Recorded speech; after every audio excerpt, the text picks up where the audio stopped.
Ladies and gentlemen, welcome to Atlantic Bushcraft Adventures. Tonight we are on episode 287, and by viewer or listener request, this time around, because it was a YouTube comment, we're going to talk about some bushcrafting recipes and some food ideas that we take out there into the bush with us when we go.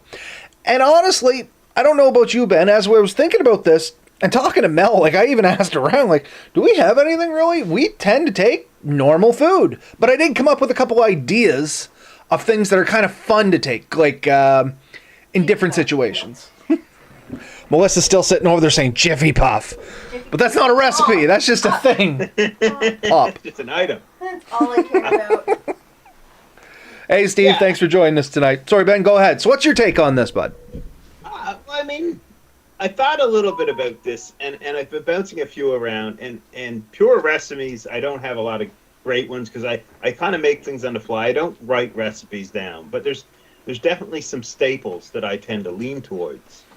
And one of them is what I call, or what it's called on the internet, is oatmeal. So it's like oatmeal, but it's not.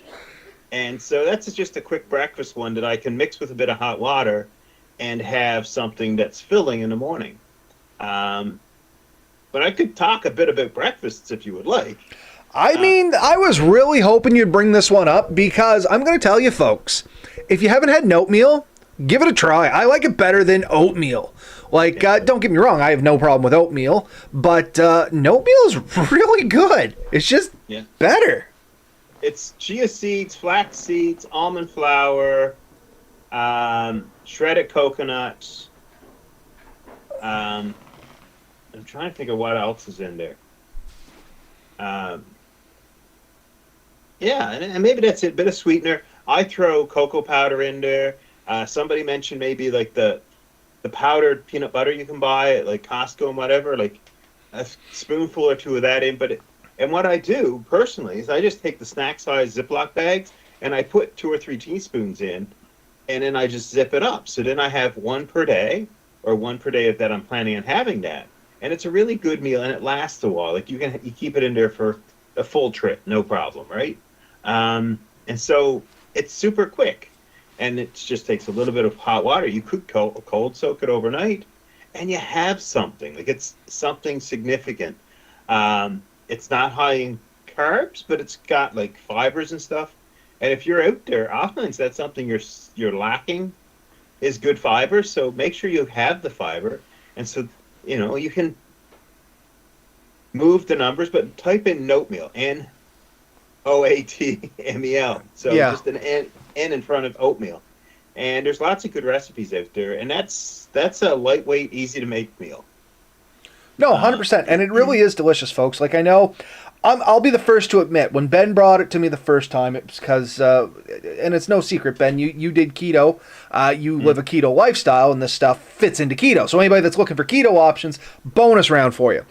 And I am not hard towards keto.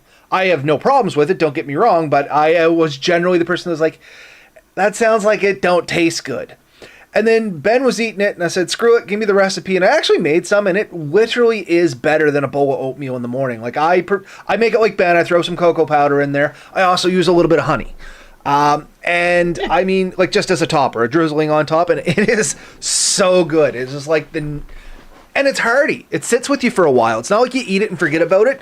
If you just eat breakfast only, and this is your one meal, it's going to sit with you basically right through until late supper. Pretty easy. You're not going to starve. And it's one, believe it or not, one of my daughters loves it, the other one won't try it, and I think the third one is yeah. But either way, one of them prefers it. There's also a few other things that I've often taken for breakfasts. This is one of your favorites that I do, is the eggs in a jar. And so what I do is I get a small jar, like a jam jar, and I put 2 or 3 eggs in, however many I want, cut up some meat, cut up some cheese, some butter, and put everything in the same jar, and then I just close the top. And that becomes like an oatmeal. I can just pour it right out in a frying pan or a small pot and cook it up. And it works really good. It's a quick, easy meal. that I can take in the woods, and I consider it good for probably a day or two. I wouldn't take it for like a week-long trip and have it on the last day, but the first in the morning or even the second morning, probably pretty safe. So I'm okay with that, and it's a great thing. I love that kind of thing. Another breakfast thing I love is the maple leaf ready crisp. Yes. And I'll be honest, I don't go with the maple leaf. I go with whatever the cheap generic brand happens to be. Yeah. But anyway, Yeah. the ready-to-go bacon. It's great. It keeps really well. And yeah, Costco it's does easy to too. heat up. Yeah, Costco, the maple leaf one I find in the stores, it's vacuum packed. It's individual sizes, so it's enough for like one or two people. And yeah, it just takes a flash in the frying pan. It's heated up, so it's a quick and easy meal to take with you. So that's that. Pancakes. You can buy the Just Add Water pancakes. Mm-hmm. Pre-measure them up in a Ziploc bag. Take it with you. Boom! You have pancakes in the woods. You are living like a king if you're eating pancakes in the woods. And bonus points, once again, if you put it in the Ziploc bag, like Ben said, portion it out for different days, mix the water in the bag, just knead it, cut the corner. You don't have to make any other dirty dishes, and you can just squirt it into the pan. And if you have kids, once again, bonus points, you can draw designs and have some fun with it. Yeah. So, very much a favorite of mine. So those are some of my quick breakfast ones. A lot of people I go with just take the regular oatmeal that you would, little packets you can buy at the store.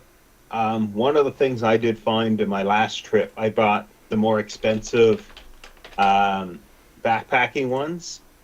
I honestly think there may be an advantage of buying the regular store-bought ones. The packaging is smaller, it's quick and easy, and it's significantly cheaper. For like $5, you get like 4 or 5 of them. You pay $10 to $15 for the store-bought one, or for the dehydrated, kitchen pantries type ones. I was going to say, I'm going to one-up you on that one. I go with just the bag of, like, ready oats. Plain ready oats, Yeah. make it into a Ziploc bag, much like you said. Add my toppings into what I want it, either a little brown sugar sprinkled in with it, or some cocoa powder. Once again, I prefer the darker stuff, not the sweeter stuff. I don't like my breakfast too sweet. Or whatever. You can get dehydrated vegetables, fruit to go in it. And then you just mix the water in and off you go. Like, I even go away from the packaged stuff, carry it in little containers or something that I can reuse, or Ziploc bags at the worst. And that's an even cheaper way to go. Not quite as delicious as the individual packs, I will admit, but I kind of like them better. Once again, I find the individual packages, they tend to be on the sweet side, and I don't want something too sweet for my breakfast.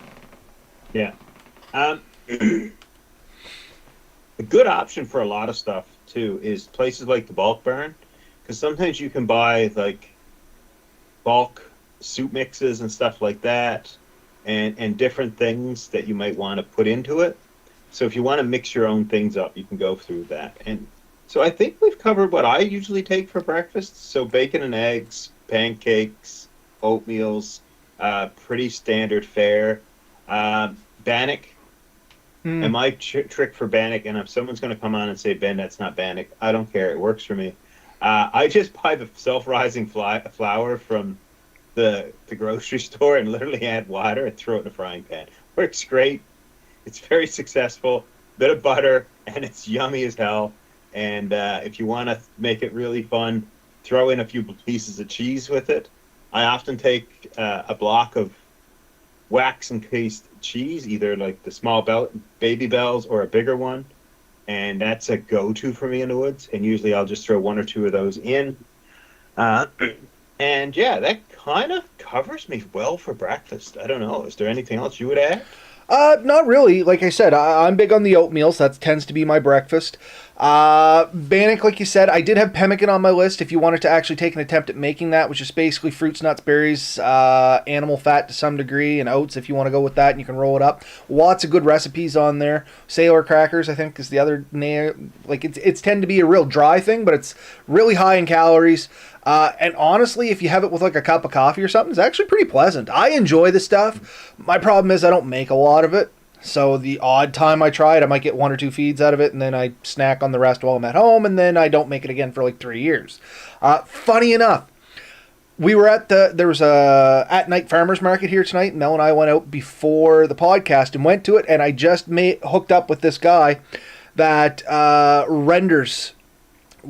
He's a butcher, but he's like a very small scale butcher. And I was chatting to him, and I'm definitely going to set up and get some animal fats and stuff from him and render down my own like lard and things. So I may be back into making a little bit of pemmican and some bush biscuits, which is much like what Ben was talking about there with the self-rising bread, but you can grind up like pine cones, the ends of the pine cones, dry them out, grind them up, or acorn nuts and grind those up into a powder, and it's the same kind of thing. It comes out really dense and it has a really woody flavor, as you can imagine, but it's still kind of pleasant too. Yeah. Let's see, a couple of people there. Oh, hey Danny, thanks for joining in. I did message you there, but I wanted to bring you out there. And RM Shoots, hey guys, riding out the Hurricane Milton here, thinking about camping food. I use a triangular alcohol stove for field cooking. I like dicing up peppers, onions, cooked sausage, and then onions and cooked sausage up in a Ziploc bag, and then cook it together in the field. And this is the other thing. We kind of were talking about breakfast. Why don't we move on to lunch? And I know this is going to be a short list, only because both Ben and I, we don't do a lot for lunches in the woods. And I know this as well. We tend to eat a breakfast, we snack through the day, and then we eat supper, only because it's hard to cook in the middle of the day when you're trying to do other stuff. The middle of the day is generally when we let the fire go out, or we're looking for our firewood or something like that. So we tend to eat a lot of trail mixes. Ben not so much, but me, cereal bars, little pieces of like dark chocolate, things like that. Just small snacks to keep the energy up and to keep things running. But I do have at least one good lunch snack that is fun to bring in the woods, and I have done this before when I worked with Natural Resources and we were going out doing PGIs and stuff, and we brought this in. It was a big hit. So something I like, believe it or not, is a Reuben sandwich. And hear me out on this. You can take your rye bread at home, and this is the way I learned to do it, but you can modify it for how many ever people you're going. In the instance that I was going, I was feeding a couple of us, so I just went to I think I went to Sobeys here, which is one of the local, grocery stores, bought a loaf of rye bread, sliced it accordion style, not quite all the way through, but into where there'd be roughly slices of bread, and then you just pull it apart, jam in your sauerkraut, your corned beef, your Russian dressing, and I think it's supposed to be Swiss cheese, but I mean, you can use whatever cheese floats your boat, in all honesty. And anyway, put it in between all the individual slices, and then kind of seal the whole thing back up, wrap it in tin foil, keep it in your pack, and then if you were going to have a lunch, and this is why I say it's a good lunch one, because it doesn't keep the best. I would go as far as supper, but I wouldn't push it any further than that. Anyway, make your fire, drink your tea and stuff like that, dig your stuff out, and then just as your coals are done, kind of just throw the whole thing in the coals and let it semi-bake. You're just trying to crispy it up a little bit, and then it peels apart into these nice little individual Reuben sandwiches, and it's actually kind of a nice treat. It is a little bit of work, but it is fun if you're going out with a group of people. Now, I assume, not that I've done it, because I've only ever done this once, but I assume you could just get your slices of rye bread, do everything on an individual scale, once again, wrap them up in some tin foil, keep them as cool as you can, and then at lunch, once you get your coffee and your tea all done up, just kind of rake the coals over them and let them cook for a short time. And I mean, you're just trying to brown the bread. You're not, baking these things. Just brown the bread, melt the cheese. Yeah. But it is. It's a lot of fun, and it's a big hit for people, too, if they're not expecting it. Yeah. Like you said, for me, the fire's usually gone out. I'm usually too lazy to pull the stove out for lunch. I'm usually doing stuff. We're traveling, we're fishing, we're hiking, we're looking for mushrooms, or we're swimming. We're doing things. So, like you said, some type of energy bar. There's keto versions. There's non-keto versions. Dry fruit. Trail mixes, lots of nuts. That tends to get me through the day quite well. Honestly, I can easily go without a lunch and usually be fine. So I'm not stressed with that. But I do look forward to my suppers, and those are the other ones. And so you asked for some meal ideas, and the first one I'm going to come up with, which I think was one of my absolute favorites, and honestly is what we had yesterday. I just didn't dehydrate it. Is dehydrated spaghetti, but instead of using noodles, which you can do, we use spaghetti squash, and we cook the spaghetti squash up, dehydrate it. It fits in a tiny little bag and rehydrates really well. We do the meat and sauce separate, and then we just sample it out so we know like one bottle of sauce plus everything we add to it, because a bottle of sauce is not good enough for us. And in the meat, we know we do about a pound for that amount of bottle, and then we just work it out. We know it's one squash is pretty well 1 pound of meat and one large jar of sauce. We cook it up with all our extra peppers and mushrooms and everything else we like to throw in it, all the spices.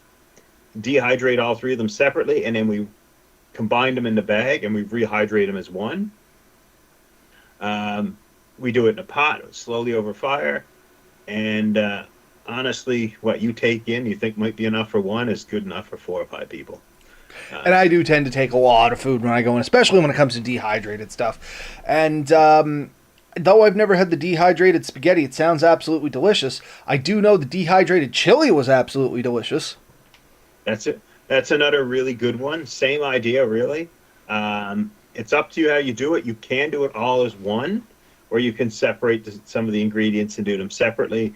I do find it just a little easier to make sure everything is well dehydrated separately.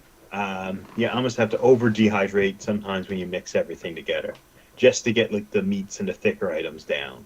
But yeah, if you can do it, dehydrated meals, most soups, stews, things like that, saucy foods really dehydrate well. And they reconstitute well. And we did talk about MREs there a little while ago, and I find that the rehydrated spaghettis and, well, not spaghettis, the squash, spaghetti itself. And here's a question for you, Ben. Wait, let me finish my thought and we'll loop back. Most saucy foods, like you said, once they reconstitute, taste almost like you can't tell they've been dehydrated. As where the MREs, you still know all that stuff was dehydrated. You know what I mean? Now, on the flip side, pastas, actual pastas. You may know this better than I do, but I have my opinion on this. Cooking them and then re-dehydrating them, or just taking them in raw from the beginning? I don't know what the proper method is. I suspect if you cook them and dehydrate them, it will take less energy in the woods. And that's my thoughts, and that's what I do, and everybody has always asked me, why are you just cooking pasta to dry it back out? And maybe it was in my head and I wanted another idea on this. I find it rehydrates better, and it comes back plumper and less... If anybody's tried to boil spaghetti in the woods, I'm going to tell you right now, folks, it sucks because you still got to drain it. It never turns out right. It's not like at home. It's a very starchy thing to begin with, and I find if I cook it at home, drain it, and then re-dehydrate it, a lot of that extra starch goes out, and I find it easier to rehydrate and recook it when I get back in the woods. Because I know part of the cooking is changing the chemistry of it, and dehydrating does not rechange that chemistry. So the chemistry's done. The problem is it may make it more prone to degrading quicker. So and this is the thing I have noticed. It can get a little... Rancid? Not rancid, mushy. Yeah. Depending, so, you know? When you dehydrate, for me, since I don't have the industrial setup, I don't trust myself that well. I trust it's going to last much longer than it would otherwise, but I will generally, if I've cooked it up well in advance, it goes into the freezer. I Ziploc bag it.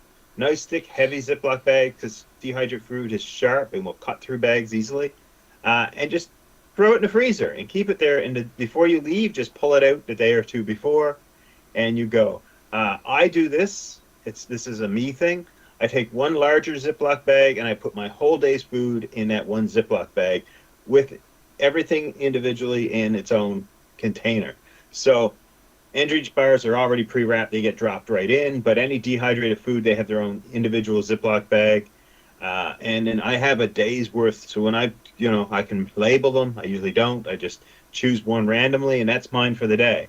And if I'm gone for 5 or 6 days like I was last month, anything that doesn't get eaten on day one automatically transfers to day 2.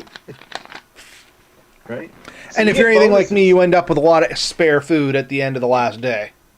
But sometimes what I will do is I'll plan ahead then. Okay, now in a couple of days, I'm going to throw these things in and I'm going to make myself like an omelet. So we did take this week, and this was a new thing for me, and Gary Lynch, if he ever happens to be listening, thank you. He mentioned years ago egg crystals, so I ordered some, and they worked out really well. And what you do is you literally mix them in with a bit of water, and when it rehydrates sort of into water, because it's not like rehydrating, I guess it dissolves, it becomes very much like egg. It is, I guess. And you end up with scrambled eggs. Very good to make like an omelet, or my version of an omelet is just throw your meats, your cheeses, and spices in there, and you just put it in a frying pan and cook it up, and boom, you got a meal. And something that's easy to take instead of bread, lasts a little bit longer, it's easy, is tortillas, the round flatbreads. Doesn't take up much room, don't have to worry about them getting squished, and you can just sort of put all your food in it, wrap it up, and eat a wrap. And that's I love it. Sandwiches are my thing, man. I can turn anything into a sandwich. Let's see, just some comments here because I don't want to shoot by them. Steve, the Drifting Spore sausages and peppers is one of his favorites too. Vienna sausages. Of course. That's a newfie. RM Shoots is riding it out down there in Milton, so of course be safe down there, buddy. Let's see. Steve, my mom is oh, nope, sorry, that's different conversation. I'll leave that into the comments. Here we go. Danny, little cup of soup packets of Mr. Noodles are quick and easy to cook and carry. Yeah, both Ben and I, we've probably done the Mr. Noodle thing in the woods at once upon a time in our life. We have since, well, at least me, I don't do them a whole lot anymore. If I'm with the girls, they might be in the cooler just as a food, but we generally don't eat them anymore. But here's a Mr. Noodle cup or whatever, your ramen noodle cup hack.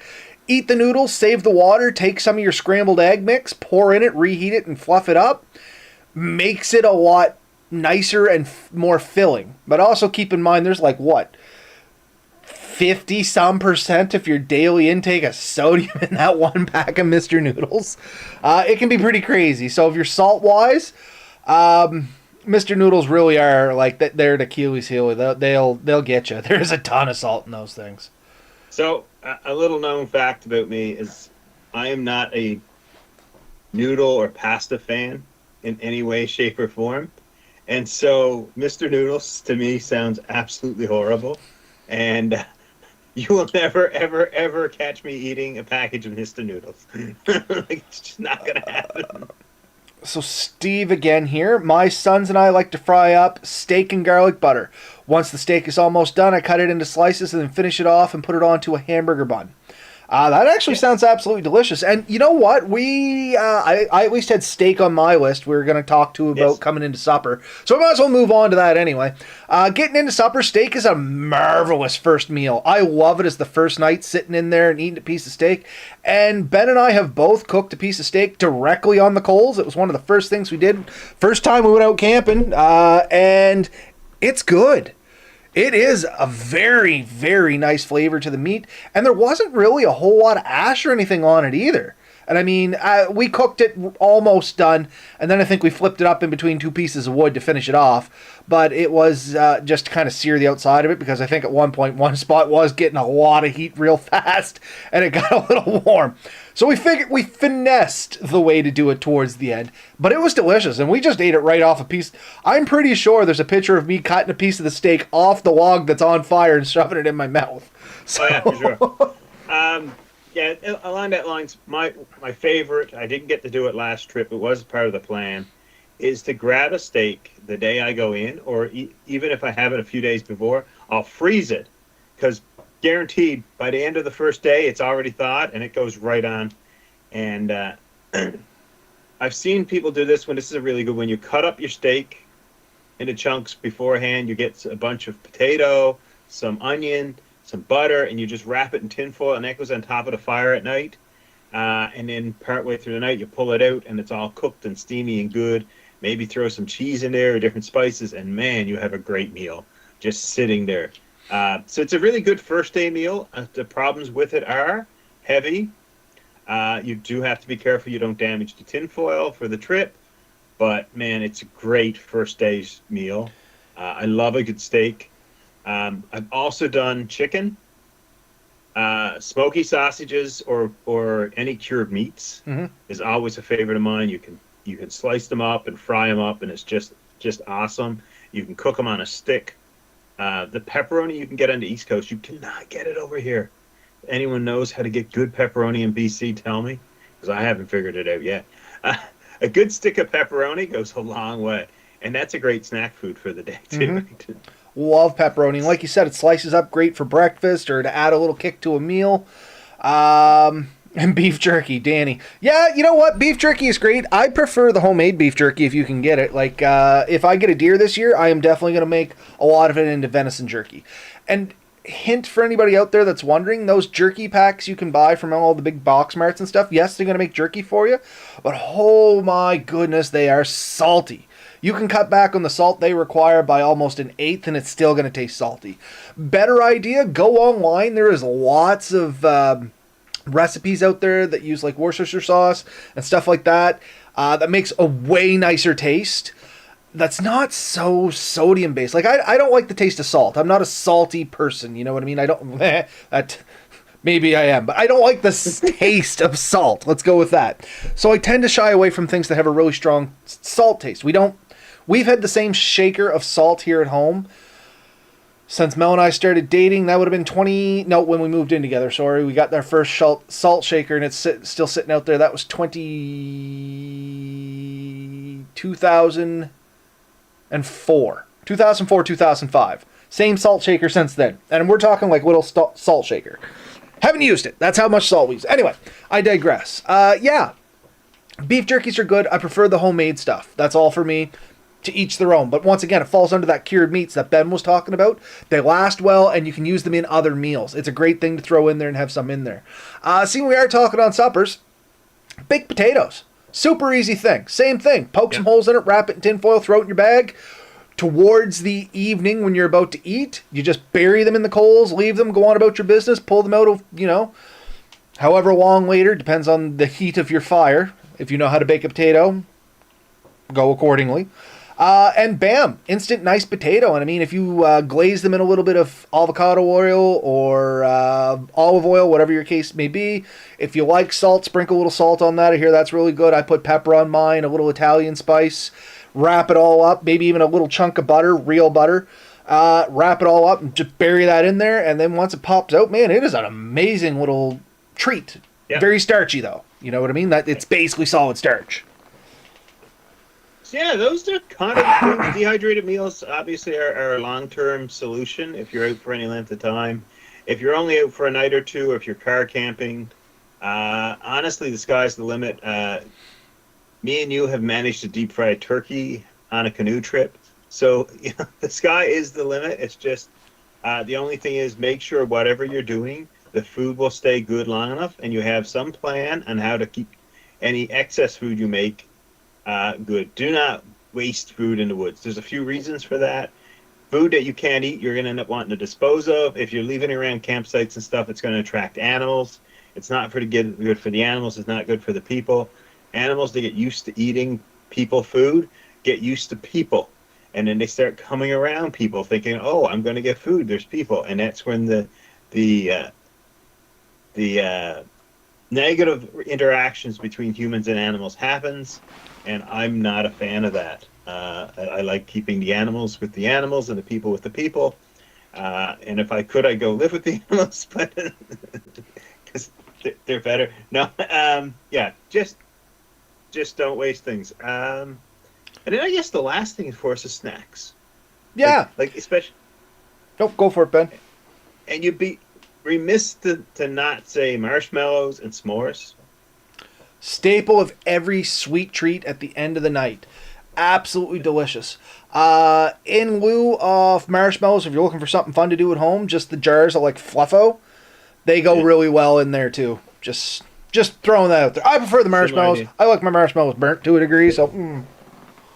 Popcorn can be done in a pot or a bowl, or you can do the Jiffy Pop. It's easy enough to do. Those are usually really good. Other things I've done, hot dogs, sausages, things like that. Have you ever done the banana boats? Nope, can't say I've done the banana boats. You But take a I've- banana, you cut it down the middle, you put it in tinfoil. I think you put a few things on oh, top the of it, chocolate and peanut butter and stuff. Yes, I've seen recipes for this. and you just put it in. And when the banana kind of heats up, it changes its texture and shape and taste, and it's really kind of good. It's an enjoyable one. I think the Girl Guides did it a lot. So when I camp with the Girl Guides or people who are formerly Girl Guides, that's often brought up as a thing. Another thing you can do if you want to try it, it is really good. It's tricky, but if you play around with, especially if you have something like a Dutch oven, you can really do it. Apples. I was Take about to apples. say, you know what's really good, and you're gonna say, I was going down this path. Is wrap an apple in some tinfoil, sprinkled with some sugar, and bury it in low heat. Can't be directly on the coals because it'll burn it. But if you bury it in the dirt a little bit, with the heat beside it, it will bake it. Dutch oven, obviously, that was the way better answer, Ben. I don't know why I didn't think of that, but I'm thinking, no, if you bury an apple and cook that thing slowly, oh my goodness, that comes out good. Or in place of sugar, you can use honey. I like honey. I'm a big honey fan, like pure natural honey. Honey's really good. Honey, nuts, and a bit of cinnamon, and you've got yourself a meal to die for. You can do similar things with pears and Peaches. if you happen to have a lot of berries and you take a little bit of sugar, there's so much you can just do. Heating the sugar and berries up, you make a jam. If you have oatmeal or something like that, you can mix into it. You can easily make a crumble or a pie. So then the sky's the limit, really. To taste, it's just awesome. So that's a lot of our ideas. I mean, anything you can find mushrooms, you can catch fish. Those are easy, good to go ones. We've cooked fish over open fire, cooked them in frying pans. Take a bit of flour or different like batters, and you can cook them up. And that's one of the reasons pancakes really good. Is pancake mix. I won't even say in a pinch. Pancake mix is an excellent batter over fish. 100%. And I guess while we're getting down the tail end of this, because I see we're at our 30 minutes, just a couple things I had as extras. Things people don't necessarily think to take with their food, but it's going to make it a whole lot better. And we've said this a whole lot before. Spices. Take a spice kit of some sort. Everything tastes better with a little flavor to it. You can make the blandest meals taste amazing with the right spices. Yep, 100%. I have a little spice kit goes in my cup. It's a whole bunch of the little tubes from the dollar store. My favorite spices in it. I wrap it in a piece of leather so they don't bounce around, and that slides perfectly in my cup. And so I have just enough to fit in the cup. And there was no sewing. I just took a loose piece of leather. It folds over the top, over the bottom, and then I put in the ends and I roll it up, and it fits in perfect. And that is my spice kit. That goes everywhere it goes. It has a little bit of sweetener, some salt, some pepper, some Italian seasoning, some steak spice. And I often take like cinnamon and sugar mix if I'm going with one of my daughters, because they love that under an oatmeal. Yeah. No, and the only other thing I'd throw in there is, and that's depending on what you're going to be cooking, a small tube or vial of some sort of cooking oil or butter substitute or lard or whatever your case may be. Rendered animal fat makes a real nice lard out in the woods and stuff like that. But I mean, honestly, some olive oil or avocado oil or something like that in a tube, just if you're going to go fry something that makes that non-stick. And it adds a little bit of flavor and stuff too, especially if you're going to like refry some rice. I've said this before in the past. I take a lot of rice with me as a staple because you can boil it up in the cup and you just eat it. If I don't eat it all, I tend to leave it in the cup, let it dry, because I tend to just leave the rice on its own. I don't put anything in there that's really going to spoil. And then in the next morning, I will tend to refry that with my eggs. And man, I love rice and eggs. Don't ask me why. It's like one of my favorite breakfasts. Okay, now you've brought two ideas I meant to bring up and I didn't. The Lipton sidekick meals. Yep. And a tin, or more precisely, if you can get it, the envelope of tunas and spams or whatever. I mixed the two of those together, like flakes of turkey, flakes of chicken, flakes of ham, whatever. Those type ideas. They make an awesome meal. And I am sorry I did not mention baked beans. Baked beans are a staple of any camping. Problem is, who are you with? Doesn't matter. Baked beans is one of the it's worth for me to bring the can. Like normally I don't like bringing cans. I try to avoid it. Baked beans, it's not keto. It's not good for me. But I love a good baked beans in the woods with a little bit of toast or bannock and some cheese whiz. So yeah. If you're going, do up a little condiment kit. The neat thing is, go to your favorite or your least favorite, depending on how you want to do it, fast food joint and get some of the little packets of condiments.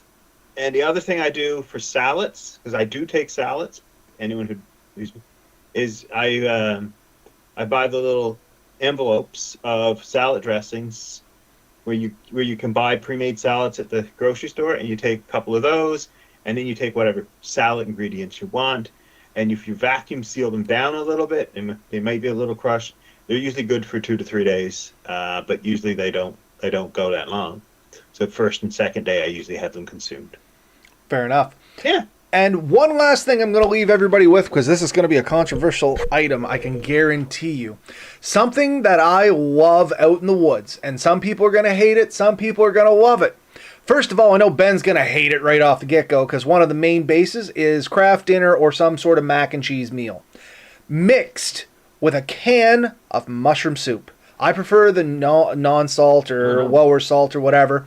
You just mix up your craft dinner, your mac and cheese. However, I don't do it with milk in the woods. I just do it with a little bit of water, because once you put the mushroom soup in, you're not going to taste it anyway. But it makes this super creamy mac and cheese, and it is so bad for you. There's nothing nutritionally good in this meal. I will tell you that right now. But it is hearty. It sits nice and warm in your stomach. It's kind of like a macaroni soup. And like I said, if you don't like one or either of the ingredients, don't go around it because you're going to hate it. But if you do like mushroom soup and you do like craft dinner, or mac and cheese, whatever you want to call it, I'm not brand name picking here, but it is good. It is absolutely good. I don't cut down the mushroom soup with water, like it's just a Campbell with no salt mushroom soup. I don't add water, nothing like that. Just cook up the craft dinner, dump it in, mix it up. It's delicious. I like it anyway. So you go to the same place you get the can of mushroom soup, you can get a can of cheddar soup. Yep. Cheddar soup would be good too. Cream of chicken works as well. I just prefer the mushroom soup. So when we make craft dinner here at home, like, or not craft dinner, but like mac and cheese, like a real mac and cheese, not the craft dinner. Yep. That is actually our method. And so what we do is we get that can of cheese soup or condensed cheese soup or whatever it happens to be, and we mix that in with the noodles. If you want to throw a can of cream of mushroom or cream of that stuff, you throw that in there too. It adds flavor. And then you bake that, but just sprinkle your hard cheese on top of it. You don't have to use nearly as much. And it is awesome. Yeah, it isn't keto, but it is a good comfort food. And when you're out for comfort days food, on end, that's what I was looking for. That's what that is comfort food, 100%. You're out for days on end, you're burning the calories. If you're portaging through miles of woods and stuff, don't worry too much about the calories. In fact, what you're probably worried is getting enough. So if you find something that's calorie dense and you like, go for it. You know, what we've always said in the woods, it's weight and bulk are your enemies. So some food is either too bulky or some food is too heavy. Pemmican is an example of something that's not bulky and not that heavy. It's dense, but the amount of calories you get per ounce is very, very good. Where a bag of chips is bulky, and the only way to get it down is to crush it into powder. And I know some backwoods campers do that. But eating potato powder is not so fun. I'm not a fan. You want that crunch. Same as if you're watching salt, which I do. I watch my sodium intake pretty hard. I don't watch it as hard when I'm in the woods, simply because you are sweating, you're burning out a lot of electrolytes, and the salt will replenish some electrolytes. Now, I'm not saying go and eat salt in the backwoods, but I am a little less conscious of it while we're out in the woods. Anyway, my 2 cents. Not a doctor, not giving medical advice. Yeah, we're at 40 minutes there, Ben. I think that's as good enough as any, unless you have some final thoughts on this episode. I see our viewers are dropping off, so we must be rambling. We can go for hours, I'm sure, but get out there, have fun, try some meals. Let us know what your favorite thing is. Find your favorite thing and use it. Absolutely. So we'll see you next week, folks. Once again, if you have any requests or things like that you want us to answer, or at least attempt to answer, we never pretend to be professionals. We're just a couple of guys that enjoy the outdoors. But if you do have questions, we'll take a crack at it. You can get a hold of us with any of the methods that you see down below here, minus the Google Podcast, because I still haven't changed that over yet. I got to teach myself how to do that. It'll happen someday in the probably really distant future. But anyway, any other ways, if you go to the old search engine machine and type in Atlantic Bushcraft Adventures, you're going to get a hold of us somehow. Reach out, let us know your questions, we'll try and answer them. Or if you just have comments, want to say hey or some otherwise, all the same, we'll try and get to them as much as we can, and we'll try and read them on air. All right, folks, we'll see you next week. Have a